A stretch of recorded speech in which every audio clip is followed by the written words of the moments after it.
Olá! O vídeo de hoje é dedicado a médicos, farmacêuticos e dentistas. E nós vamos falar um pouco sobre procedimentos estéticos e responsabilidade civil. Não há dúvidas de que os procedimentos estéticos estão abrangidos pelo Código de Defesa do Consumidor, notadamente pelo disposto no artigo 14 do CDC, que diz que o fornecedor de serviços responde independentemente da existência de culpa pela reparação dos danos causados aos consumidores por defeitos relativos à prestação de serviços ou por informações insuficientes ou inadequadas sobre a sua fruição e riscos. Contudo, de acordo com o artigo 14, parágrafo 4º do CDC, a responsabilidade dos profissionais médicos, dentistas e farmacêuticos é subjetiva, mesmo nas hipóteses de procedimentos estéticos, nos quais esses profissionais obrigam-se a obter resultados estéticos determinados. O parágrafo 4º diz que a responsabilidade pessoal dos profissionais liberais será apurada mediante verificação de culpa. Assim, o profissional médico, dentista ou farmacêutico somente poderá ser responsabilizado pessoalmente em relação a danos em tese causados em procedimentos estéticos, nos casos em que reste demonstrada qualquer das hipóteses de culpa, negligência, imprudência ou imperícia. Mas quando os procedimentos estéticos são considerados defeituosos? Essa pergunta é respondida pelo parágrafo 1º do artigo 14 do Código de Defesa do Consumidor, que diz que o serviço é defeituoso quando não fornece segurança que o consumidor dele espera, levando-se em consideração as circunstâncias relevantes, entre as quais o modo do seu fornecimento, o resultado e os riscos que razoavelmente dele se esperam e a época em que foi fornecido.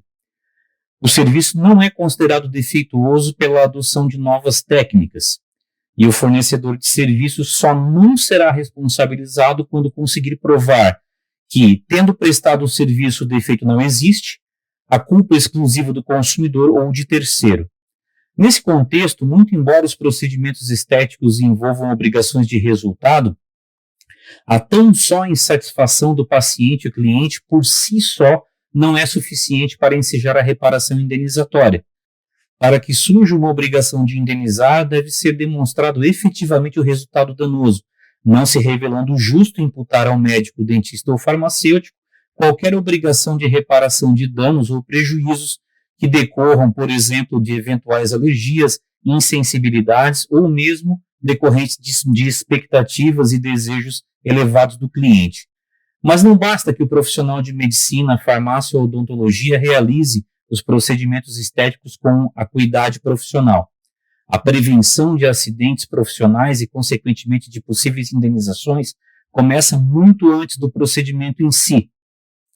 Convém relembrar nesse ponto que o artigo 14 do Código de Defesa do Consumidor prevê que informações insuficientes ou inadequadas sobre a fruição e os riscos dos serviços também são consideradas causas de defeito na prestação dos mesmos. Desse modo, a prevenção desse tipo de evento passa necessariamente pela existência de um bom termo de consentimento informado, assinado previamente ao procedimento pelo paciente ou cliente, a fim de suprir ou elidir uma possível futura alegação de falta de informação adequada. Outro sim, um prontuário de paciente bem preenchido e completo é uma poderosa arma na defesa do profissional em caso de processos judiciais. Diferentemente dos profissionais liberais, a responsabilidade das pessoas jurídicas em caso de acidentes em procedimentos estéticos é objetiva, ou seja, independe de comprovação de qualquer modalidade de culpa, bastando que seja demonstrado o nexo de causalidade. Mas a responsabilidade não será objetiva quando o profissional prestar por ele próprio os serviços, ou seja, se ele for um profissional liberal, ou quando a clínica for estabelecida em forma de parcerias, com vários profissionais que apenas dividem as despesas e não possuem qualquer relação societária. Em que pese os procedimentos estéticos se enquadrarem como obrigações de resultado, as promessas exacerbadas e exageradas de alguns profissionais, aliadas a propagandas que expõem resultados quase que milagrosos, têm levado consumidores a acreditar que jamais haverão procedimentos estéticos em que não se atinjam as suas expectativas. E isso é um erro, pois qualquer procedimento possui riscos e depende de fatores diversos, tais como as diferentes respostas biológicas das pessoas, cuidados pré e pós-procedimento, adesão posterior à farmacoterapia, tipos de pele e tantos outros. Além de utilizar sempre a técnica mais adequada prevista na literatura de forma extremamente cuidadosa, o correto preenchimento dos prontuários de paciente, das requisições de exames pré-procedimento, realização de anamnese documentada e um termo de consentimento atualizado para cada tipo de procedimento são outras ferramentas inafastáveis.